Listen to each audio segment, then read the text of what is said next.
बाबर यांचं निधन झाल्याचं कळतंय। एकनाथ शिंदे यांचे अत्यंत विश्वासू अशी त्यांची ओळख आहे। वयाच्या 74व्या वर्षी त्यांनी हा अखेरचा श्वास घेतल्याचंही कळतंय। तर आपण पाहतोय की आत्ताच्या घडीची मोठी बातमी आहे। शिंदे गटाचे आमदार अनिल बाबर यांचं निधन झालेलं आहे। मुख्यमंत्री एकनाथ शिंदे यांचे विश्वासू असे मानले जातात। 74व्या वर्षी त्यांनी हा अखेरचा श्वास घेतलाय। अनिल बाबर यांच्या निधनानं राजकीय वर्तुळात एकच हळहळ व्यक्त केली जाते। मुख्यमंत्री एकनाथ शिंदे यांचे अत्यंत निकटवर्ती आणि विश्वासू अशी त्यांची ओळख आहे।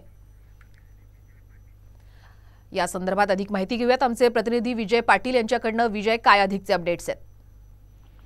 नक्कीच एकनाथ शिंदे यांचे जवळचे आणि निकटवर्ती आमदार अनिल बाबर होते। त्यांना काल न्यूमोनिया झाल्याने त्यांना काल सांगलीच्या हॉस्पिटलमध्ये दाखल करण्यात आले होते आणि त्यांचे त्या ठिकाणी निधन झाले आहे। वयाच्या 74व्या वर्षी त्यांचे निधन झाले आहे।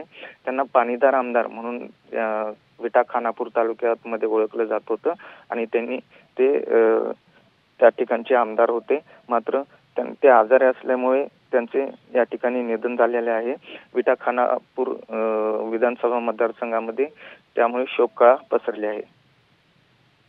निश्चित धन्यवाद आपण दिलेल्या संपूर्ण माहितीबद्दल।